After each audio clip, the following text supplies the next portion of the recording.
ఇప్పటికే చచ్చిపోతున్నాడు బాలకృష్ణ.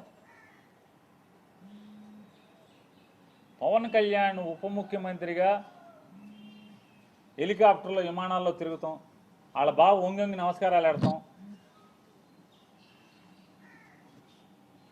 ముఖ్యమంత్రితో సమానంగా జామర్లు ఉన్న కారు, ముందు ఒక 3 పోలీస్ కార్లు, వెనక ఒక 10 పోలీస్ కార్లు. అసలు మామూలుగా పవన్ కళ్యాణ్ కారు దిగంగానే వాళ్ళ బావ కన్నా ఎక్కువగా ఓ 25 మంది పోలీసులు చుట్టూ సఫారీలు వేసుకుని తుపాకులు ఇచ్చుకుని ఓ 25 మంది పోలీసులు. కొత్తలాడిపోతున్నట్టున్నాడు మనోడు. మామూలుగా ఉడుకుతున్న అన్నానికి అడుగుని చెగలేపితే మామూలు పొంగు వచ్చినట్టుగా లోపల మ్యాన్షన్ హౌస్ ఫుల్లుగా. అసలు రాను రాను ఏమైపోతుందంటే ఇట్లాంటి వాళ్ళ మూలంగా ఆర్టీసీలో కండక్టర్కి డ్రైవర్కి డ్యూటీ ఎక్కేప్పుడు బ్యాందీ సారా తాగేప్పుడు పెడతారా గొట్టం ఏంటంటే నోట్లో గొట్టం పెడతారు, బ్రీత్ అనలైజర్. ఆ బ్రీత్ అనలైజర్లో అసెంబ్లీ గేట్ కాడ కూడా తలుపు కాడ కూడా పెట్టాల్సిన పరిస్థితి వచ్చేసింది. రాబోయే ఇక మామూలుగా ఇట్లాంటి వాళ్ళు ఉంటే ఇక అంతే కదా, ఏమవుద్ది. అసెంబ్లీ తలుపు కాడ లోపల తలుపు తీస్తారు మామూలుగా హాల్లోకి లోపలికి వెళ్ళి అక్కడ బ్రీత్ అనలైజర్ పెట్టి ఎమ్మెల్యేలను కూడా లోపలికి పంపించాల్సిన పరిస్థితి వచ్చేసింది కదా. తప్ప తాగి కళ్ళు నెత్తికెక్కి మాట్లాడతాడు, సైకో అంటాడు. ఎవడు సైకో? బాలకృష్ణ అనేవాడు సైకో.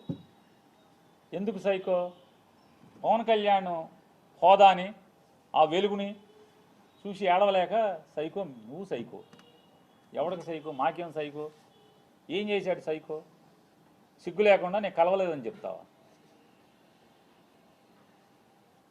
రోజు పురాణాలు నోట్లో ఒల్లివేయటం కాదు, బట్టి పట్టం కాదు, వేద మంత్రాలు బట్టి పట్టం కాదు,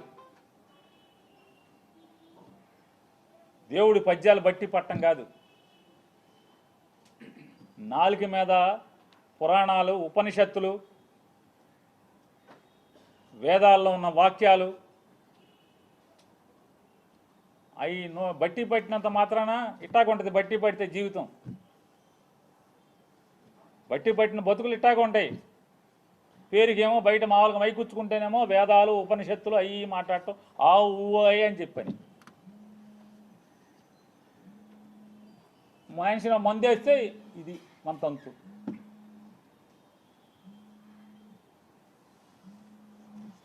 కామినేని శ్రీనివాస్ చిరంజీవిని పొగుడుతున్నాడు. ఆకాశానికి చెబుతున్నాడు చిరంజీవిని. చిరంజీవి ముఖ్యమంత్రిని రంకెలేస్తే జగన్ బయటికి పరిగెత్తుకొచ్చాడు అని ఆకాశాన్ని లేపితే ఈయన ఉండబట్టలేకపోయాడు.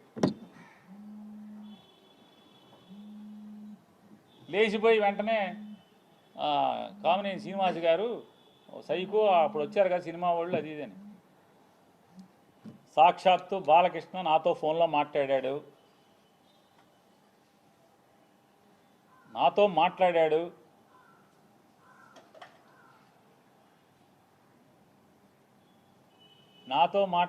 చెప్తున్నా.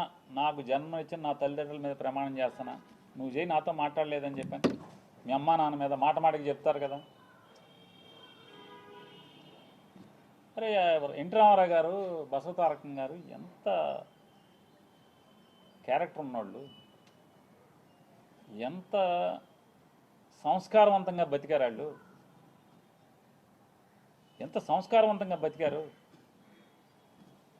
వాళ్ళ కడుపును పుట్టి ఈ రకమైనటువంటి నీచపు మాటల అసెంబ్లీలో. పోనీ ఎక్కడో అక్కడ కూర్చుని చీకట్లో మందేస్తా మాట్లాడామంటే అది వేరు. ఎవడో వీడియో తీసే ఫోన్లో తీసేశాడు, బయట పెట్టేశాడంటే అర్థం ఉంది. అసెంబ్లీలో మాట్లాడతా. నన్ను అడిగావు బాలకృష్ణ, నన్ను అడిగావు ఫోన్ చేసి, జగన్మోహన్ రెడ్డి గారితో అపాయింట్మెంట్ ఇచ్చు నేను వచ్చి కలుస్తానని చెప్పాను. అఖండ సినిమా కోసం మిరియాల రవీందర్ రెడ్డి ఆయన ఎవరో ఉన్నాడు, నా దగ్గరికి వచ్చాడు. నన్ను అడిగి 10 మందితో మాట్లాడించి అపాయింట్మెంట్ తీసుకుని నా దగ్గరికి వచ్చాడు. సార్ మా హీరో గారు మాట్లాడుతా అంటున్నారు, కొద్దిగా మాట్లాడండి సార్ అన్నాడు. మీకు అభ్యంతరం అన్నా? నాకే అభ్యంతరం లేదు, మాట్లాడండి, నేను మంత్రిని, మాట్లాడాలి, బాధ్యత, మాట్లాడించండి. మాట్లాడావు.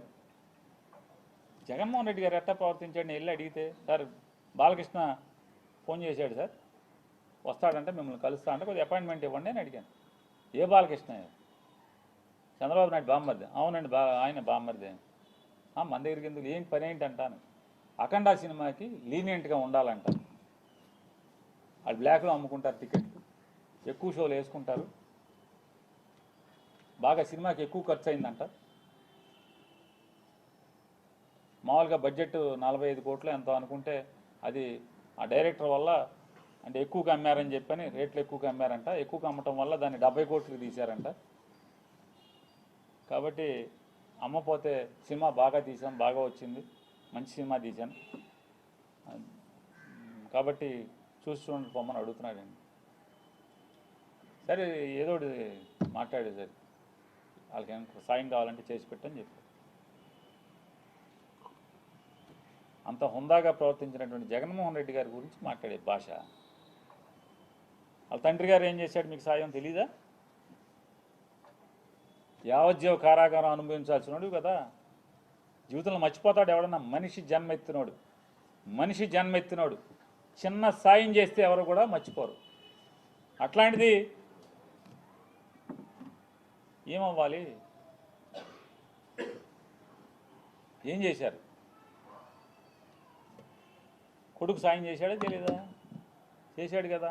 అడగంగానే మీరు రాబాబా మేము జగన్ దగ్గరికి రామని చెప్పు, తప్పే ఉంది. రాజకీయంగా వాడుకో, మేము ఎప్పుడు జగన్ కలవలేదని చెప్పు, తప్పే ఉంది. నిజమే కదా, జగన్మోహన్ రెడ్డి గారిని ఎప్పుడు కలవలేదు, ఓకే. అంతేగాని నేను రానన్నాను, ఎవడు రానన్నది? ఎవడు? హాస్పిటల్ బిల్లు కోసం డాక్టర్ హరికృష్ణ, ఎవరైతే ఆరోగ్యశ్రీ చూసేవాడు హరికృష్ణతో మాట్లాడలేదు? మా బావ ఉండగానే బిల్లులు ఆగిపోయినాయి, మాకు బిల్లులు ఇప్పించండి అని అడగలేదా? బిల్లులు ఇవ్వలేదా జగన్ గారు? ఏం సైకో మీ బసవతారకం హాస్పిటల్ని ఎప్పుడన్నా ఇబ్బంది పెట్టాడా? మీరు అమరావతిలో జగన్మోహన్ రెడ్డి గారికి ముందు అంటే మీ బావ గవర్నమెంట్